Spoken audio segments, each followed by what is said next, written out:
I am so happy to be joined today by Dr. Parvinder Shergill. She is an award-winning NHS doctor. She also has a podcast.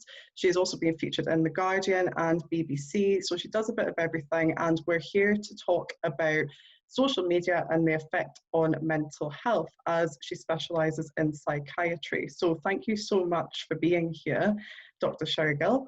So I really wanted to unpack this because I feel like it is such a huge topic now, especially being in lockdown. We're spending excess time on social media. So I guess my first question to you is, what effect have you seen that social media has had on our mental health and our own self-image? So firstly, with the social media, before I answer that question, it's of note that social media is a relatively new sort of platform, right? Especially in the medical world. So we're still learning about it, especially, addiction, for example. You can get addicted to social media because of the way it's set up. Another thing to note also is children, at schools, they are encouraged to obviously use tablets and laptops, because especially in this pandemic where they have to work from home. And you have to certainly download certain apps actually for certain amount of works, and especially in the adult community, you need certain apps and social media in order for your business. So how I like to think of social media is two sides of a coin. So the positives, as you were, for social media is, one, it is so beneficial, especially in this time of lockdown, to connect with people that you wouldn't normally be able to, especially for independent businesses, brands. If your business depends on marketing, it's free marketing, it's an excellent tool to connect with the customers. And also for mental health wise, if you have social communication difficulties, social anxiety that you normally would find face-to-face communication really difficult, if you have Asperger's, if you have autism, social media can be an excellent tool actually, because that anxiety and that communication difficulty goes away, and you can connect with an amazing bunch of people who are similar to you. So certainly in the community of children I worked with autism, they've found it very beneficial. Now, on the other side, it can affect your mental health in a negative sense. And what I mean by that is, research and studies have shown it can affect your sleep. So you might have insomnia. Lots of us have our phones and tablets right next to us when we go to bed. That's not healthy for you. You might be on there late at night. It can affect your eating pattern. It can affect your self-esteem. It can affect your body image, the way you see yourself. It can increase your chances of depression, low mood, anxiety. There's increased risk of cyberbullying. So not only do you have to worry about bullying day to day, you now also have to worry about bullying on your screen. And the concern with that is, who monitors this? Who legally is responsible? Is it the government? Is it these apps? You can actually download these apps as a child. Where are the parental signatures? Do you have capacity to download apps? These questions are not answered. And if you're having self-harm, suicidal thoughts on social media, because it is open to the entire world, because there are no regulations, there are no governing bodies holding the responsibility, that means you are prone to, sexual exploitation possibly, or grooming online. So who is protecting you? And if you're a vulnerable person, who is legally responsible? So there are a lot of questions that need to be answered. And also, as I said, addiction. So it can increase your chance of addiction with social media. And that's something that we certainly are discussing in the medical world. Do we provide services for addiction and social media? Yeah, so it really is a lot more kind of wide-ranging than we think it is. It's not so much just about your own self-image in terms of posting a picture on Instagram. It really goes deeper into our psyche. Is that what you're saying, in the sense of it can affect sleep, it can affect depression or cause depression? There's so many more wide-ranging issues with social media that maybe we're not discussing in society. Absolutely. And it's really multifactorial. And it's not, as I said, this is an issue, or not an issue, depending how you want to look at it, because how I see social media, it's not going anywhere. So I wouldn't take the stance of, oh, it's bad, it's negative, it's, this or that, because at the end of the day, it's growing, it's developing, and it is going to be in our future. So I think these questions need to be answered. And there are facts, like I said, with insomnia, depression, low mood, anxiety. So what we need to do is actually look at, why is that happening, and how can we prevent that and protect ourselves now and in the future. But it is multifactorial. There are so many different platforms of mental health that it affects. I think as well the pressure, though, like you said at the beginning, it's great if you have a business and you want to, put your work out there, but at the same time, it's that constant expectation that people are now available. And what I really want to pose to you, is that good for our mental health? It always having to be switched on, because you do also need, for example, adequate amount of sleep.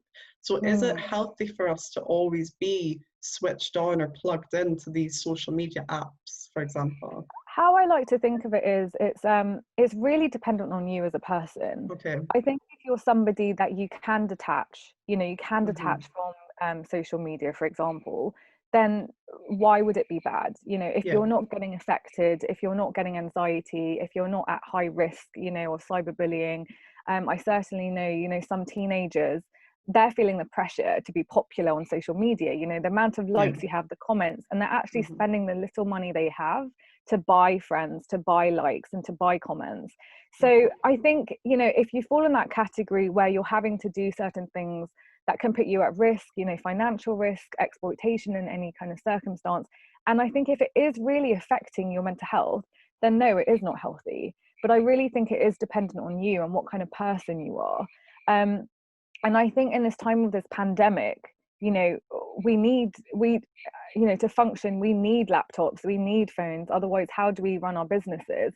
So again, I think it's the question of what kind of person are you and how do you protect yourself? So for instance, and these are conversations that need to be had, in government level, and these apps, like, will there be a certain time limit that you can spend on social media apps? So after 2 hours, you're locked out. These, I'm not saying that should happen, but these are conversations that we need to debate, actually. What are the for and against for each of them? If you're a business, then do you have longer time for 4 hours and then you have to remove yourself? Because we do know it can affect, for instance, anxiety. And as you said before, body image, yes, it can affect that. So I really think these questions need to be had, but also what kind of person are you actually? And is it beneficial for you? And if it's not, then I take a very easy stance in saying, well, if it doesn't benefit you and you don't need to use it, say for a business, then why use it? If you don't need it, why put yourself in that position? Even with me, I feel like it does get a little bit addictive. I'll post something and then I feel like I constantly need to be on. And then I start feeling guilty if I'm not replying to messages and things like that. Because I love to, like I said, engage with people, but at the same time, I do also need that time for myself. Yeah. So have you seen a surge in people coming to see you or other psychiatrists about their mental health due to social media? Is this increasing? That's actually a very interesting question, actually, because the answer is no. Okay. But that does not mean there isn't an increase of that. And I think the reason that I say no is because I think it's also a fault of the doctors.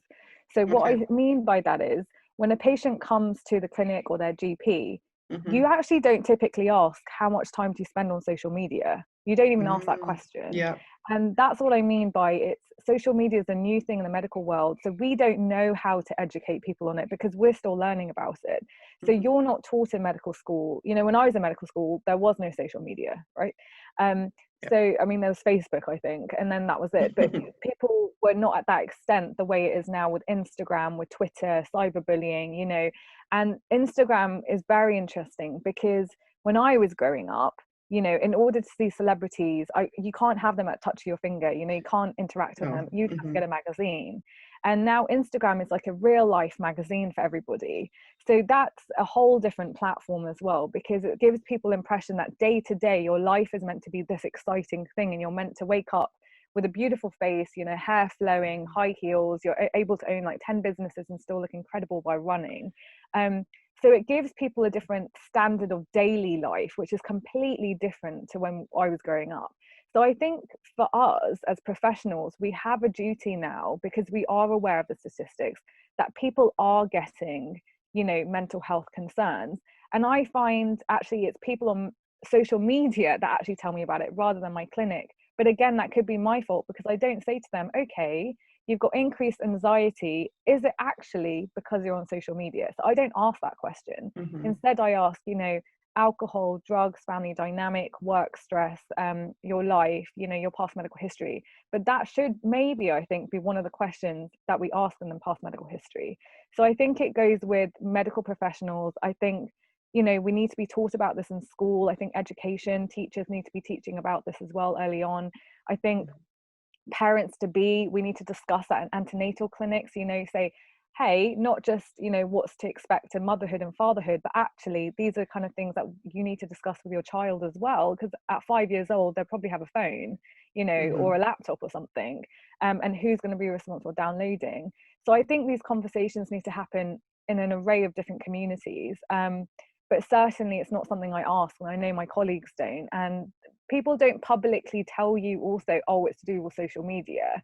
And I think, again, for others on the other side, the consumers, it's such a strange thing because it is new to them as well. And I think sometimes people don't connect it easily or don't want to publicly say as easily. And again, it's just because of the stigma of mental health, you don't openly talk about these things. And some people might feel embarrassed that they're getting these symptoms of mental health because of something like social media. Something so superficial, you know, you don't want to admit that maybe social media, and I've been there, like I said too, where I have felt self-conscious. And when I was a little bit younger, I didn't have Instagram really growing up either. You used to be able to go out on a night out and you didn't have to take Yes. 20 photos to find a good one. You just went out and you had a good time. So even maybe 3-4 years ago, I would use, when Snapchat first came out, I would use filters all the time. And it got to the point a few years ago where I just thought, you know, you're not happy with yourself, and that's not a nice place to be in, and the increased anxiety, and it leads, like you said, to caring about likes and caring about what people think of you. I actually did a poll. This is something I want to ask you about as well. I did a poll on Instagram in the run up to this podcast on what people thought about filters, the Instagram filters, the Snapchat filters, and does that affect our self-esteem? And even though a lot of people on my social media platforms do use these filters, 74% of people said, yes, it does affect my self-esteem. So I want to ask you, what's your opinion on these Snapchat and Instagram face modifying filters? Are they also having an extreme effect as well? Well, firstly, I'm not at all surprised by that figure, and actually I'm surprised it's not higher. So filters, I mean, if you look at that, so majority of the filters I actually see women use are actually these face modifying ones. So it's like smaller nose, contoured face, bigger lips, you know, you look absolutely like a different person yet yourself. Almost like a magazine editorial kind of touch up basically. And I'm a woman and I've used them myself, and I don't do it often, because then I think, why do I feel the need to do this, to show a bunch of people on the internet? What am I getting from that? Does it lift me? Does it, you know, increase my confidence of myself? And why? If it does, then why do I need that? You know, why do I need that self-assurance from other people for myself? And so I've actually stopped using those filters, and now I use the comical ones, so ones that make people laugh, because you know, for me, a filter is fake. You know, a filter is not real. Otherwise, why would you need it? So I think if you're somebody that needs to have these filters, and that's, you know, I'm not putting any judgment, because we're all human and we all like to feel good. But I think if it makes you feel good and it's not affecting your mental health, fine. Fine. But also remember, unfortunately with social media, we have a responsibility as well, what we put out, because unfortunately there are other people who are vulnerable, who you don't know, that might be looking at it. And I understand we're not their parent, we're not their friend. And that's another thing, we aren't people's friends on social media that we don't know, but we do have a responsibility what we're putting out there, and what image and what message we're putting out there to other young people growing up as well, or who might be a bit vulnerable in a bad place. And I think if you're using filters in order to build confidence for yourself, then there is something lacking there. And I think you need to look inside of yourself. Why do you need that? You know, do you need people to like and comment and think you're gorgeous and beautiful? Why do you not think it of yourself? And I think if that's the situation, I would really actually recommend you stepping away from, you know, filtering your face, you know, trying to quickly comb your hair before taking a picture on there, or, you know, putting lipstick on, eyeliner, you know, we've all done it. But thinking about, why is that needed? And what does it do for you actually? Because also life is to be lived. That's my biggest answer. I'm pro social media, don't get me wrong. You know, it's got different, I think it's a powerful tool as well, but I think you need to use it wisely and use it for yourself. And it's becoming more and more actually like we're creating a facade of what we want our life to be, and we want people to think we're absolutely fabulous and we're these unknown celebrities ourselves and we're these magazine covers. But what does that actually do for your life? You know, these are questions that one needs to ask themselves. So I'm very hesitant about filters, to answer your question actually, because I think it's promoting insecurity within yourself and your self-esteem, and I think it can increase anxiety as well. And I think there needs to be a deeper conversation with yourself if you're having to use these filters to contour your face, and actually looking about why do you feel the need to compare to other people and look like them, and rather than being yourself. And I think when you said it's mostly women who use it, that's quite interesting, because the responses from that poll, the majority of people who said, no, it doesn't affect our self-esteem, were men. They weren't women. There was a couple of women there, but most of them were men.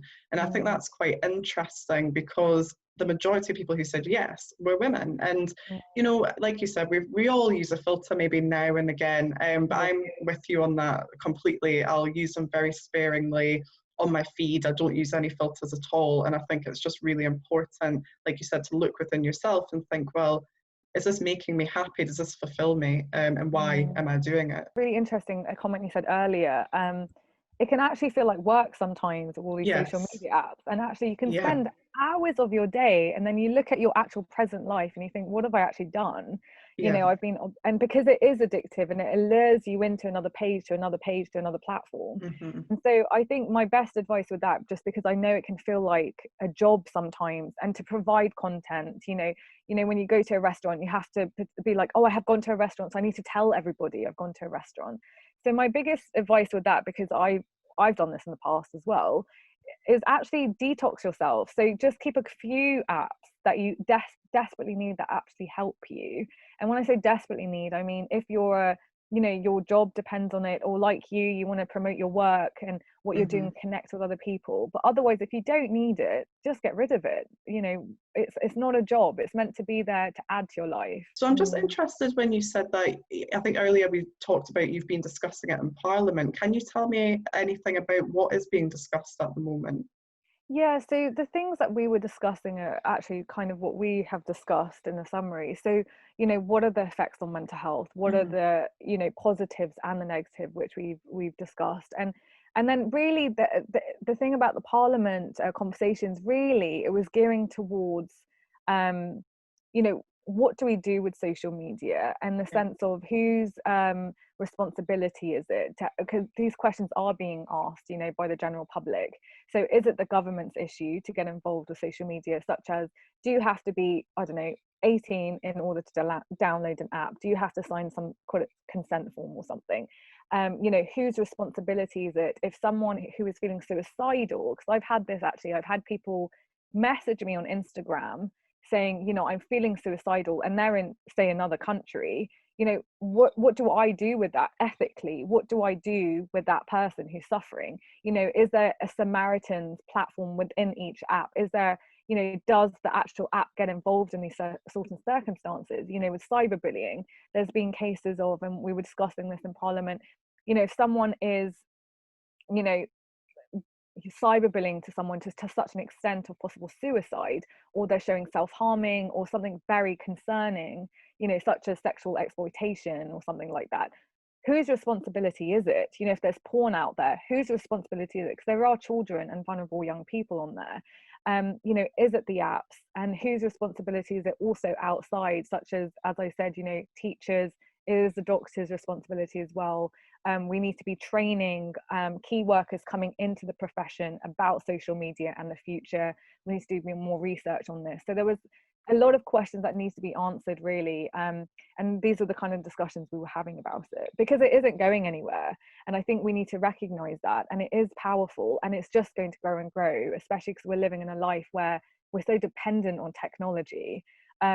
These questions do need to be answered as well, and I think we do need to involve also parents and actually users, you know, people like you you know, general men and women, because men do get affected by social media as well. And I think the biggest concern I feel is cyberbullying is really increasing, and someone needs to take responsibility for that. As we're running out of time, I just wanted to ask you, what is your advice? I know you've given a little bit of advice throughout the conversation, but what is one piece of advice you would give someone who is struggling with their self-esteem on social media? First, I would say I'm really sorry that that's happened, and you're not alone. You know, majority feel like that. I think if you're really struggling, there's so much advice I could give you, but the first thing I would say is put it away. And I would just call someone, whether it's a friend, you know, whether it is going to a GP or someone you don't know. Just talking about it can really help, I think, majority of any mental health concerns. So remove yourself and get some help, whether it's support, you know, leaning on a friend or a professional. Well, thank you so much for joining me today. Again, I could talk about this for hours. There's so much to unpack, but thank you so much for joining me today. I'm sure it's going to help a lot of people and put a lot of things in perspective. So thank you so much. Thanks for having me. Thank you.